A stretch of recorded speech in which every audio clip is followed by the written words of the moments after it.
This afternoon, we have much to celebrate. Although this is a time of sadness and grief, we celebrate the life and contributions of a wonderful lady named Sarah Riddle. And everybody in this room knows what I know. She was one of a kind. She was absolutely one of a kind. Psalm 116:15 tells us, "Precious in the sight of the Lord is the death of his faithful servants." Some translations say precious in the sight of the Lord is the death of his saints, and she was that. She was a faithful servant. She was a saint, the definition of saint being one who is a believer. I suppose you could say that Psalm 116:15 is a perspective verse. It's easy or hard to understand this verse based on the perspective you have. If you come from the perspective of a believer, you see it one way. If you come from the perspective of one who has not placed your faith and hope and trust in God, you do not understand this verse, but believers get it. The passing of Sarah Riddle was precious in the eyes of God. She has a heavenly address now. She's reunited with Don, and her work here is done. God's plan moves forward. On January the 2nd, 2022, God's plan moves forward. As you fellowship, shared stories, laugh, and cried together, it's your love for her that has brought all of us here today. Hey, thank you this afternoon for being here in all caps in her church. This was Sarah Riddle's church. And maybe you've never been in this building before. I know many of you are members, and some of you are not members, but she would be tickled to know that you're in this sanctuary. Thank you for being in her church. Following our service this afternoon, there will be a graveside service at Cannon Memorial Park. You are invited to be a part of that afterwards. Would you pray with me? Heavenly Father, you have told us not to be anxious in your word. You have even told us in your word that we should fear nothing. But here we are today, grieving while we celebrate. We invite you into this time. May you bring peace where there is none. May you bring strength where we lack it. May you bring joy where we want it. May you bring community where we do not feel community. We simply thank you for this servant that we celebrate this afternoon. We trust that you are working all things out for the good. Amen.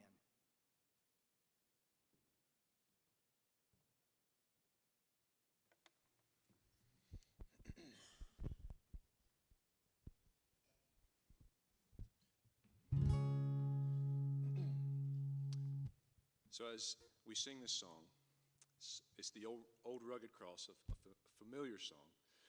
We should, I think, consider what the cross really means for us today as believers.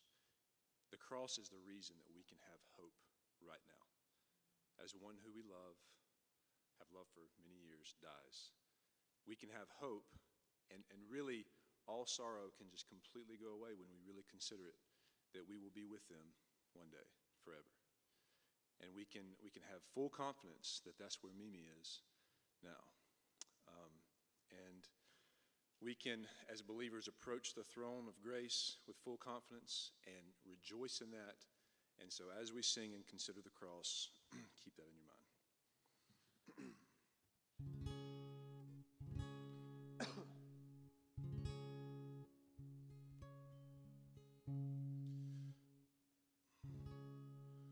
On a hill far away stood an old rugged cross, the emblem of suffering and shame.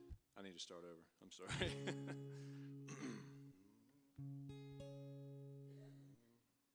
On a hill far away stood an old rugged cross, the emblem of suffering and shame. I have to take this capo off. Sorry, Mimi. On a hill far away stood an old rugged cross, the emblem of suffering and shame. And I love that old cross where the dearest and best for a world of lost sinners was slain. So I'll cherish the old rugged cross till my trophies at last I lay down. I will cling to the old rugged cross and exchange it someday for a crown. To the old rugged cross I will ever be true, its shame and reproach gladly bear.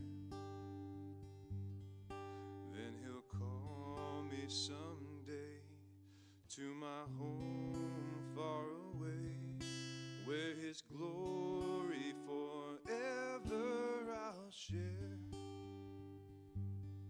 So I'll cherish the old rugged cross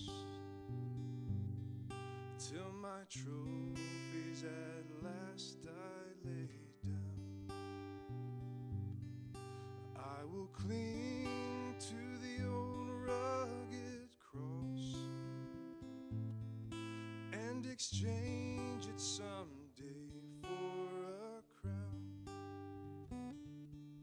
I will cling to the old rugged cross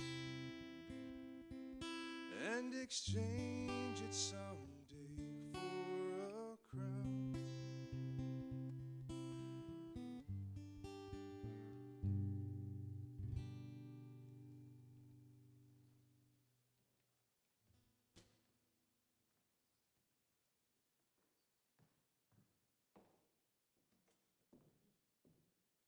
Thank you, Cole. On behalf of the family, I want to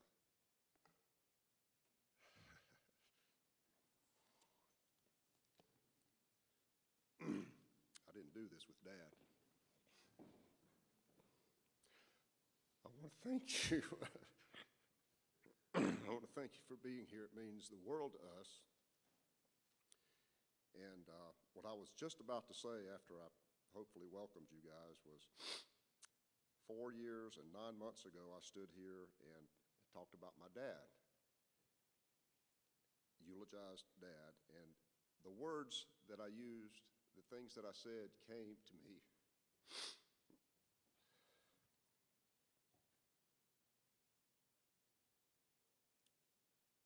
So much easier then. But with Mom, it's much more complex because I've just recently learned that there is a difference between men and women. don't know if anybody's you ever noticed that? But Mom,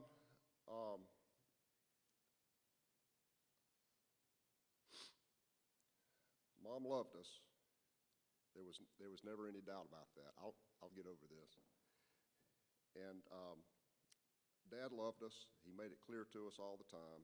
Mom was always a constant presence in our lives. But I love my children, I love my grandchildren, and I tell them all the time, I'd step out in front of a speeding bus for you, just like that. I love you. And I know Dad loved us like that. But Pam tells our boys all the time, nobody loves you like your mama. There's something special there. And there's just no exception there. It didn't matter what we did. We couldn't cause her to not love us. We did plenty of things, me and my brothers did plenty of things to disappoint her, but never anything that would cause her to not support us. She was usually more disappointed in the other boys more than she was me, because I tended to be her favorite. I think we can all agree on that. But Mom went into hospice, McCall Hospice House, about 5 weeks and 3 days prior to her death. And it was a wonderful place. I want to give a shout out to those folks at Hospice House and at Carlisle. She was there about 30 days, and then she went to Carlisle, just down here on Gulliver Street. And those nurses just did a wonderful job taking care of Mom. They were very compassionate, and it was clear that it was a calling for them. And I appreciate them so much. Before I go too far, I want to thank my boys too. I jumped over this. My boys built this casket. And they also built Dad's. And it's something that was very therapeutic for us, for them. And I just love the way that they all came together and did it. And I'm going to call Courtney out by name, my daughter-in-law, because she did the lining. Thank you. Thank all of you. So the day Mom went into hospice, on the dresser there was a Bible there. I think each room has a Bible in it. And the Bible was opened up to Proverbs 31. And those are the passages. Some Bibles call it the virtuous wife, right? Virtuous woman. My Bible calls it the capable wife. And it was just opened up. And I don't know who did it. I don't know if it was a staff member, a nurse, a guest, someone in the family. I don't know. But it was opened up to that. And every day I would go in there, and that Bible was opened up to that.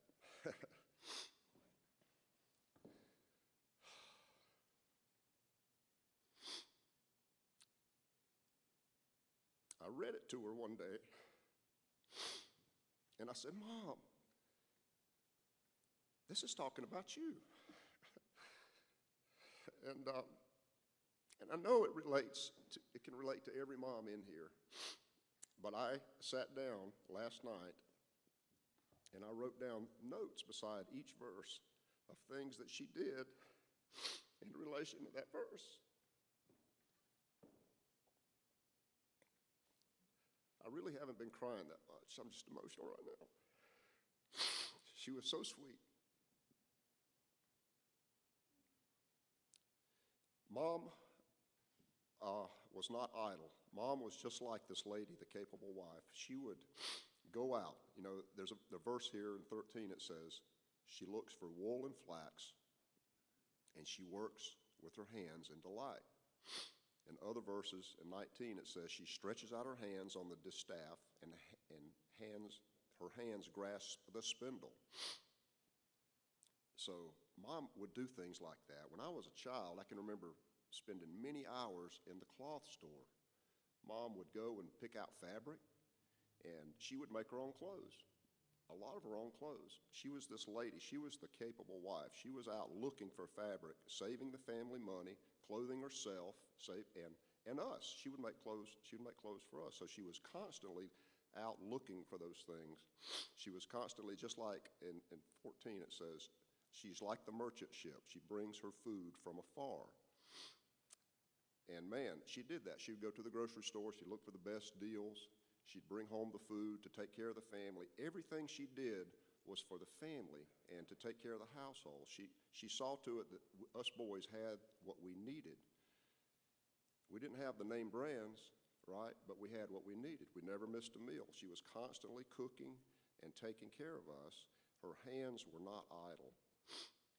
When we had the dairy, she every day, and there would be at least a dozen of us, 12, 15 of us, every day.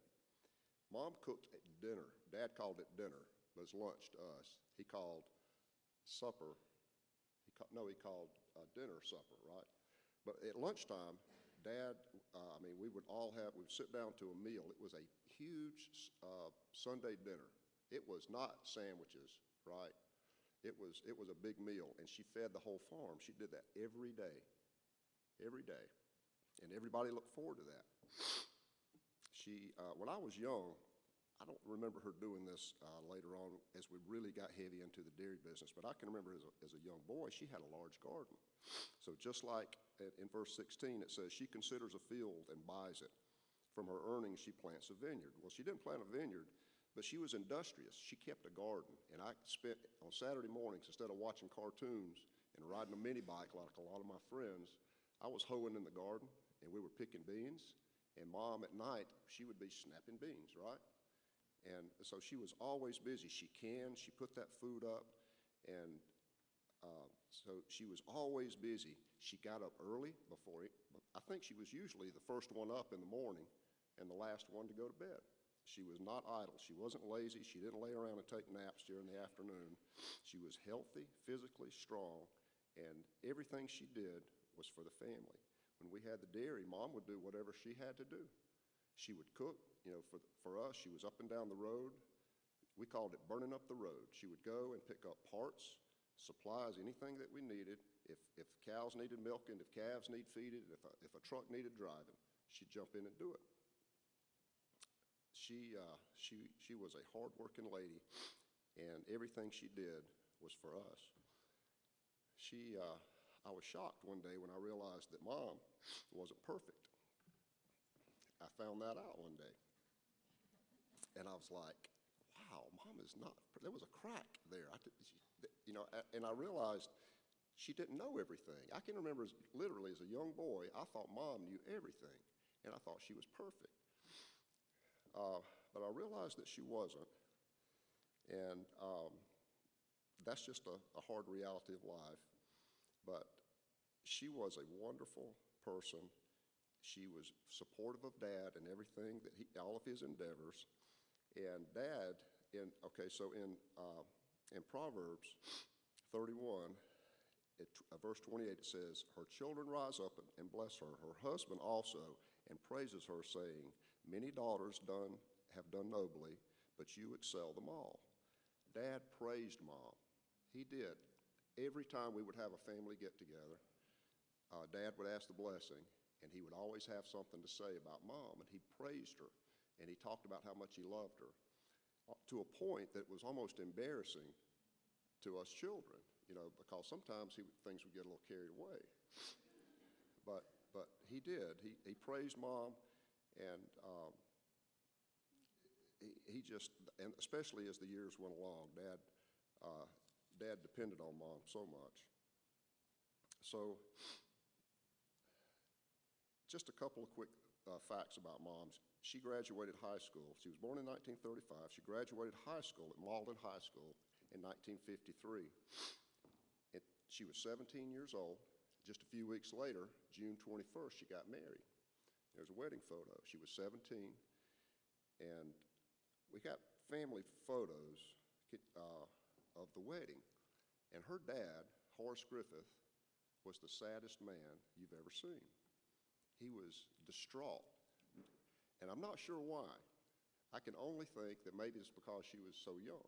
She was 17. And I know that happened more often back then, but sometimes I think maybe it was Don Riddle, Don was 22 years old. Don had a car. It was a really cool car. He had clothes. Dad looked good. And I just wonder what his opinion of Dad was. I know that later on, everything was fine, and I really don't know, I'm just speculating. But I think, Don might have had a little bit of a reputation there, right? Because he had the car, he had the clothes, he looked like James Dean. He had the collar was popped, he had the white shoes, which he never got rid of. And he had the pleated pants, so he was cool. So, but at 22, maybe that's what it was. But Mom, one day shortly after Dad died, she pulled out her report cards. She wanted me to look at her report cards. She has, and we have them at the house from first grade all the way through 12th. She has every report card, and they're all exactly the same form, right? And so we sat at the edge of her bed, and we looked at her report card. So she wanted me to see her grades, and I saw the teacher's notes, and she was just a wonderful student. She made pretty much straight A's all the way through school. And the teacher's reports were wonderful student, great attitude, everything's great. So she was a good student. She was a good kid until we get to the 12th grade. And the last semester, her grades suffered. And I said, Mom, what happened? You made C's. What's going on? She said, well, I was seeing your dad. If any of you guys that knew Mom knew that if she went out, she was very particular about her hair and her makeup. If she went to the grocery store or anywhere, she had to have her hair done, and her makeup had to look just so. And if she wasn't that way, I can remember a few times she thought she could slip in and out, and inevitably she saw someone she knew, and she was mortified, and she was so embarrassed. But Mom was always particular about her hair, and Rhonda Abbott was Mom's hairdresser, and I don't know if Rhonda's here, but thank you, Rhonda. Rhonda fixed her hair one more time, and that was on her list. As we were following along and putting the order of service together, Rhonda was at the top of the list. She said, I want Rhonda. So we thank you very much, Rhonda, for doing that. But Mom was very particular about her hair. When she was in hospice, it was very difficult for her to talk and for us to communicate. She tried so hard to talk, and she talked a lot, but it was just lip movements, and you could pick up a word occasionally, and we would strain to read her lips and to hear what she said, because we wanted to hear the last words that she had to say, but it went on for a time. And by the way, one of the blessings is we had plenty of time to talk with Mom, and she knew basically what we were saying. You could tell just by looking at her face. You could say, I love you, Mom. You're a good mama. And you could just read her face. She was just soaking it in. She knew what we were saying, and she knew us. And so we appreciate the time that we had as time got away from her. But one day I was there, and she was talking a lot. Her lips were moving. She wasn't really saying much. And I really was, and my brothers can say the same thing. They would strain to hear what she said and try to just listen to and get the words that she was saying. What words of wisdom was she trying to get across to me? What were you saying, Mom? I want to hear your last words. Then all of a sudden, it was clear as a bell, and I promise you this happened. It was clear as a bell. She said 5 words that were clear, and I understand what she said. She said, my hair's a mess.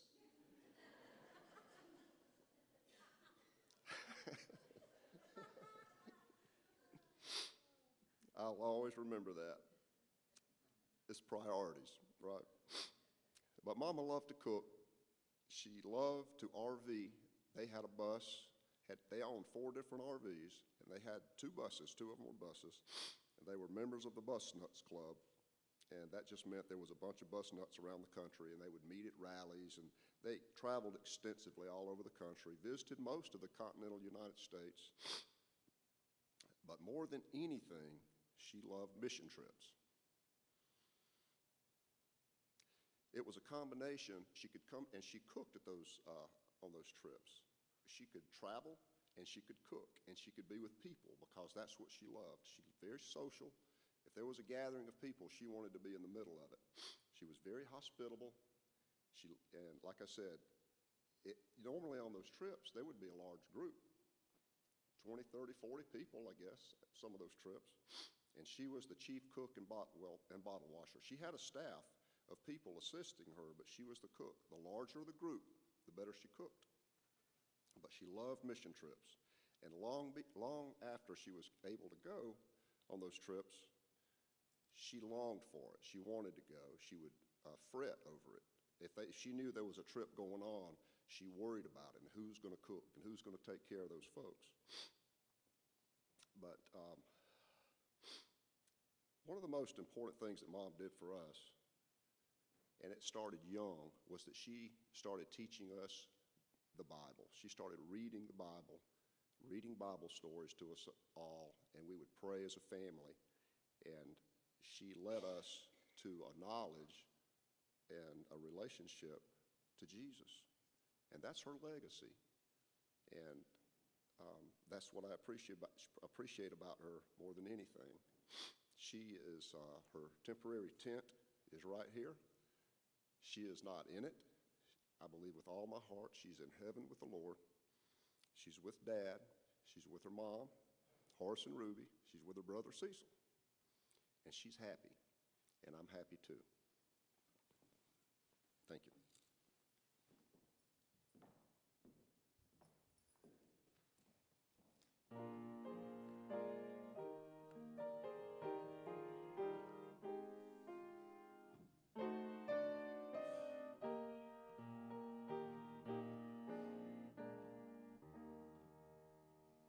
Great is thy faithfulness, O God, my Father.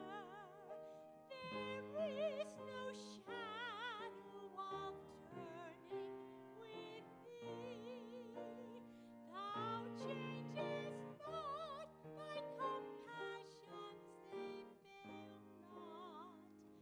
As thou hast been, thou forever wilt be. Great is thy faithfulness, great is thy faithfulness. Morning by morning, new mercies I see. All I have needed, thy hand hath provided. Great is thy faithfulness, Lord, unto me.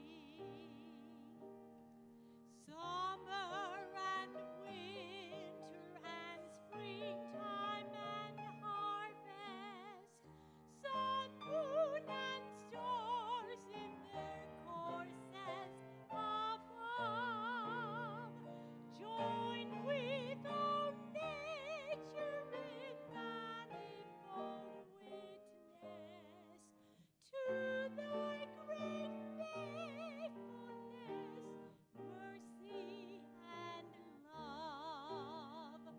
Great is thy faithfulness, great is thy faithfulness. Morning by morning, new mercies I see. All I have needed, thy hand hath provided. Great is thy faithfulness, Lord, unto me. Pardon for sin and a peace that endureth, thine own dear presence to cheer and to guide, strength for today and bright hope for tomorrow. Blessings all mine with 10,000 beside.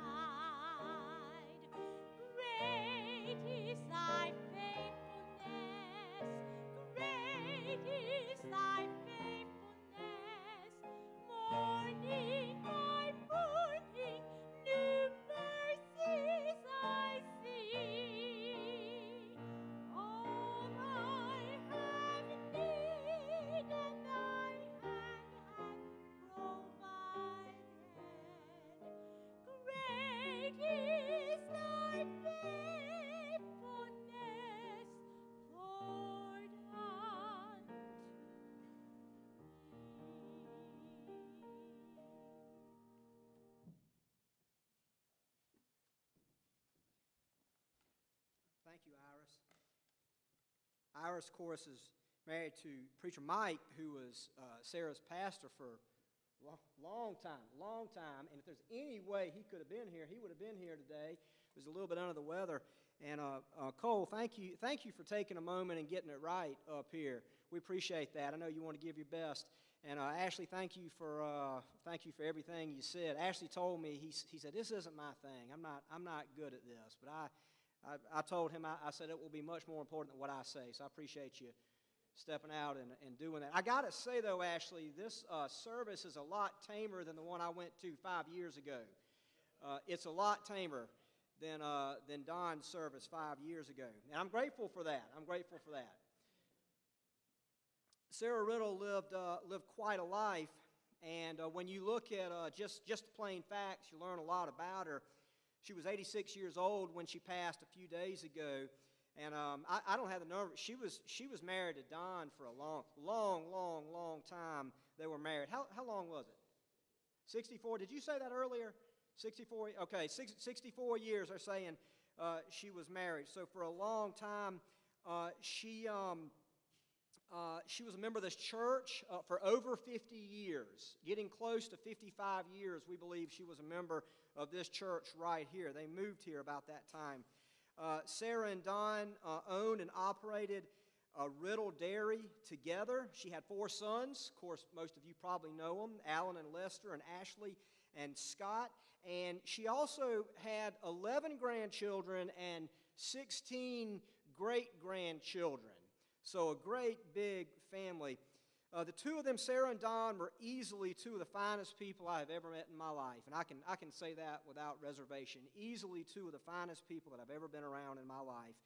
They were pleasant. They were accommodating. They were godly. They lived a simple life. Even though I said it was quite a life, there was gentleness about them both. And I think we all know they were peas in a pod. The two of them were peas in a pod. I think even up to the end, they were peas in a pod. They complemented each other so well with the way they lived their lives. For some reason this week, I've thought about the story of the death of Lazarus from the gospel. This is over in John chapter 11. And I thought about her as I thought about the different characters in this story. And I just want to read this story to you very quickly. And I want to make a few comments about this story. John chapter 11, beginning in verse 1. Now a man named Lazarus was sick. He was from Bethany, the village of Mary and her sister Martha. This Mary, whose brother Lazarus now lay sick, was the same one who poured perfume on the Lord and wiped his feet with her hair. So the sisters sent word to Jesus, Lord, the one you love is sick.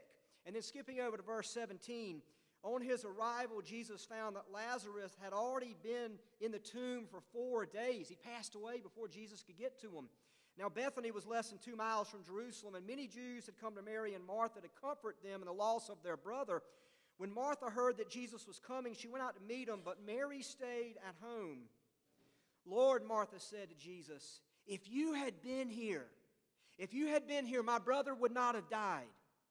But I know that even now God will give you whatever you ask. Jesus said to her, your brother will rise again. Martha answered, I know he'll rise again in the resurrection at the last day. Jesus said to her, I am the resurrection and the life. The one who believes in me will live even though they die, and whoever lives by believing in me will never die. Do you believe this? Verse 27 says, yes, Lord, she replied. I believe that you are the Messiah, the Son of God who is to come into this world.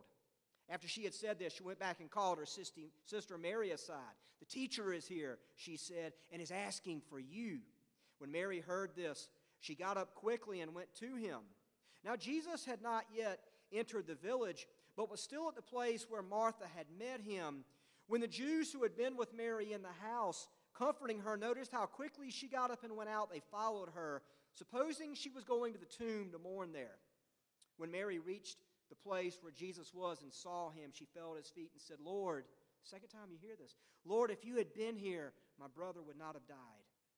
When Jesus saw her weeping and the Jews who had come along with her also weeping, he was deeply moved in spirit and troubled. Where have you laid him, he asked. Come and see, Lord, they replied. Verse 35 says, Jesus wept. Jesus wept. He was moved by the passing of his friend. Shows the compassion of Christ. He was human. He was God and human at the same time. I guess in a way we find ourselves in this story. There are several characters, and I'll talk about them very quickly. I promise very quickly I'll talk about these characters. But we find ourselves, if we look hard enough, as one or more than one of all the characters in this story. Now, full disclosure, if you don't know the story, Jesus in this chapter would raise Lazarus from the dead, but we know that one day Lazarus did pass away. He would move on to glory for good. So here are the characters I see in this story. First off, I see the disciples, and there's a portion that I skipped. But in that portion that I skipped, their faith was lacking. They did not understand all this. They did not understand life and death yet the way Jesus wanted them to. They did not grasp the big picture of eternity, death, and eternal life. And Jesus basically said, "Follow me to see Lazarus so that your faith may grow. Follow me to see Lazarus so that your faith may grow." These outside observers, they were about to get a lesson in what Christ was all about. And maybe that's you. Maybe you don't understand eternity. Maybe you've never given your life to Christ. Maybe you don't understand the grand scheme of things and that death is part of life and that mourning is part of life. Maybe that's you. Maybe you're like the disciples and you just don't get it yet. Second group, I see the sisters, Mary and Martha. They're in the Bible and other places as well. They were good ladies. They were hospitable ladies. There's that word again, hospitality. They were hospitable ladies. And Jesus apparently used their home as a home base sometimes. He would stop there, and they were hospitable to him. They rolled out the red carpet for Jesus, Mary and Martha both. Martha's the one who was upset in another story that her sister Mary would not help her cook in the kitchen. And Jesus said, "You're worried about the wrong things. Focus on me." Mary is the one who washed his feet with expensive perfume and dried his feet with her hair. They are a picture of Christian hospitality. Mary and Martha are a picture of Christian hospitality. Sarah and Don had me over to their house for lunch one time. This is years ago. I came here in the summer of 2014, and they said, "We just want to have you over for dinner." It seems like people maybe used to do that more than they used to back in the day. I remember that even as a child. I think people just don't do that as much. We don't do hospitality the way we used to. This whole world is just changing. But they had me over to their house, and I had such a great time over there. Me and my wife as well. They had the two of us over there. And man, the one thing I really remember about going there is she must have had a dozen side dishes. Was that how she always did it, or was that just, I don't know, but she had a main course, and it was just it was good old country cooking. It was kind of farm food, I say, but I'd never seen so many side dishes in my life. And I think about these ladies, Mary and Martha. They showed hospitality to Christ, and there's something, there's a spiritual gift there, and I think we can agree that she had that spiritual gift. I see in their mourning that these ladies said this to Jesus. They said, "Hey Jesus, had you only been here, our brother Lazarus would not have passed." I think about the stages of grief. You've heard of these. There are 5 or 7 stages of grief. These ladies, I don't know if they were bargaining with Christ. Hey, had you been here, our brother would not have passed. C.S. Lewis wrote a book called A Grief Observed, and described what it feels like to lose someone. He described that feeling of restlessness and not being able to sleep. He talked about that feeling of constantly feeling like he needed to swallow, that grief does something to our bodies. It changes us. At the same time, we know that grief is good.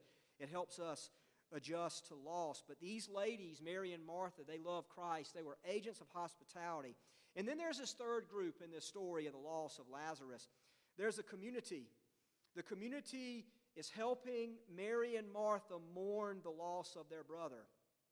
I think that grief is best done with others. Would you agree with me on that? I think that grief is best done with others.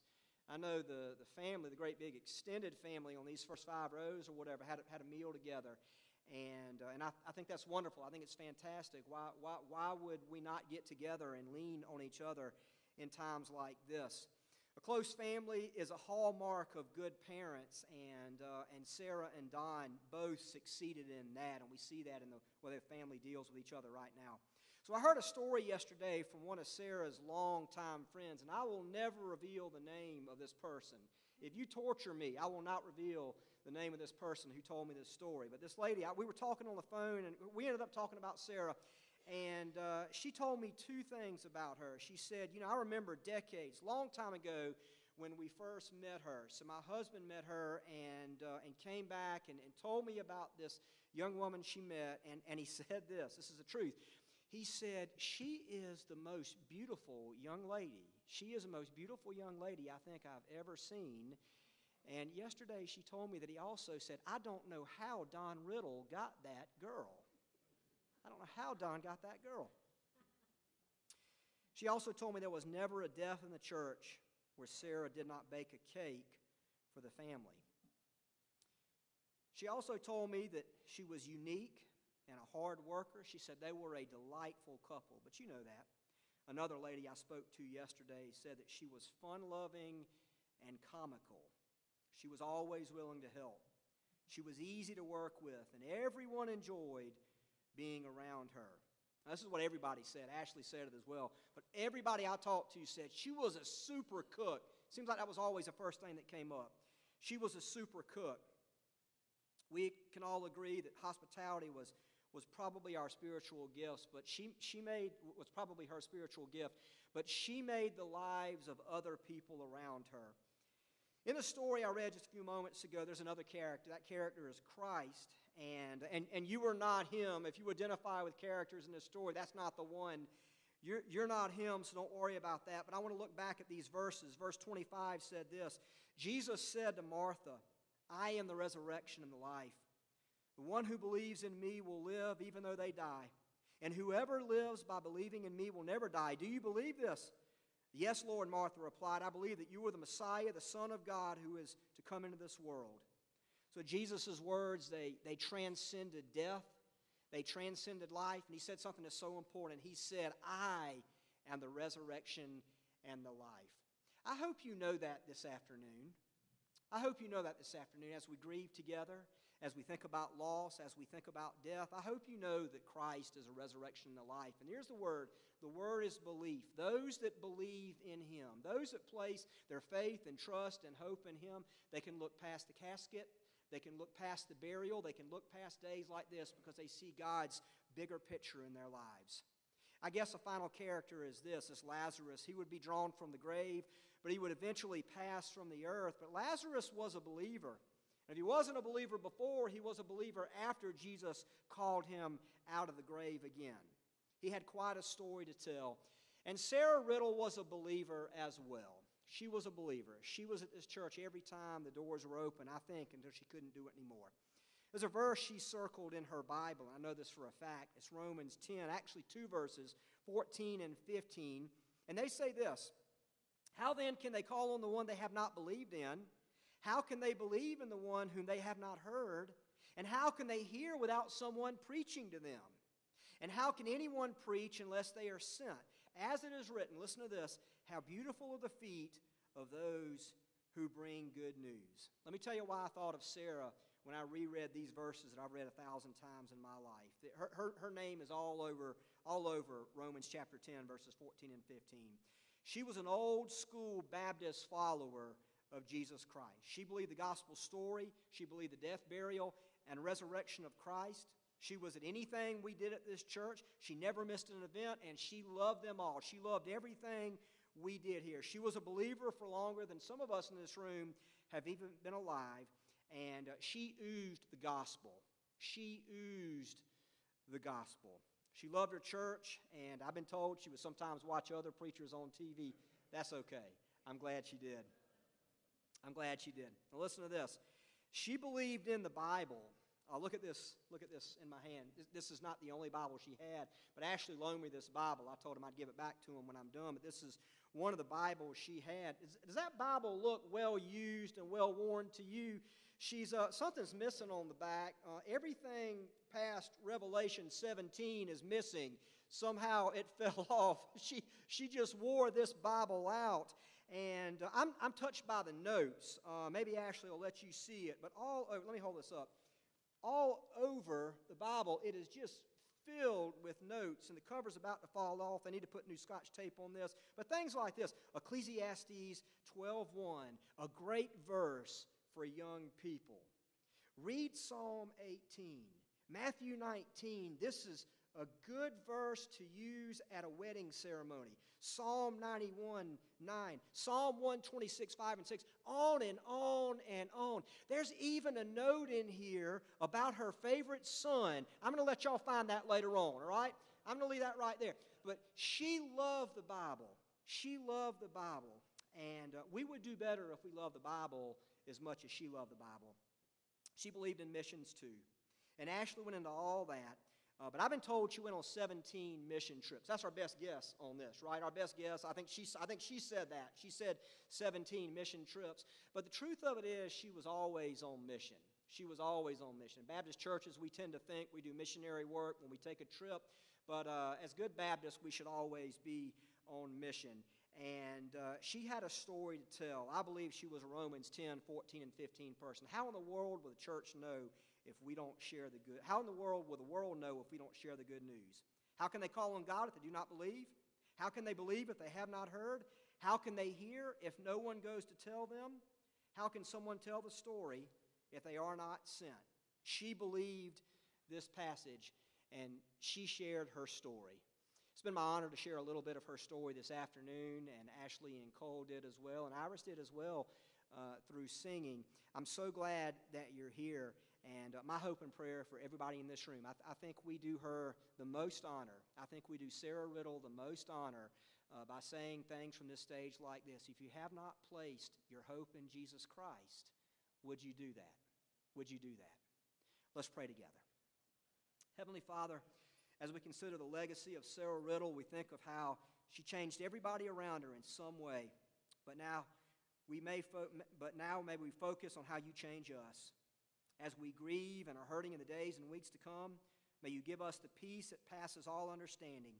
May you give us mercy, grace, strength, patience, and forgiveness. And in turn, we will give you all the glory. Amen.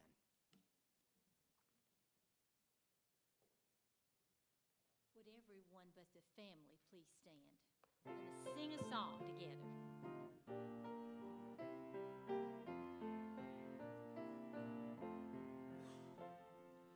Oh, what a wonderful, wonderful day. Day I will never forget.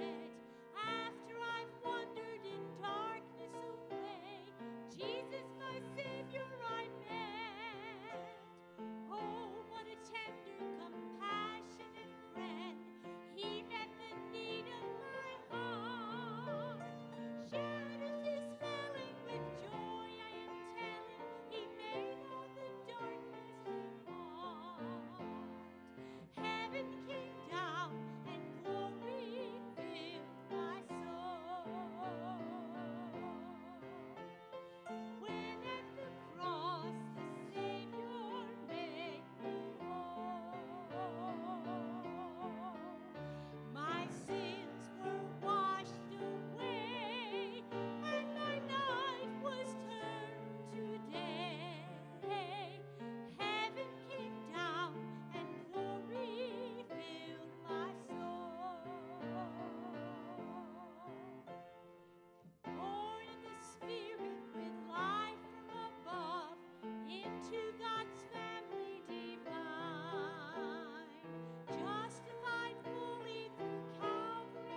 wanted me to invite you all to come and join them at the gravesite at Cannonbird Cemetery.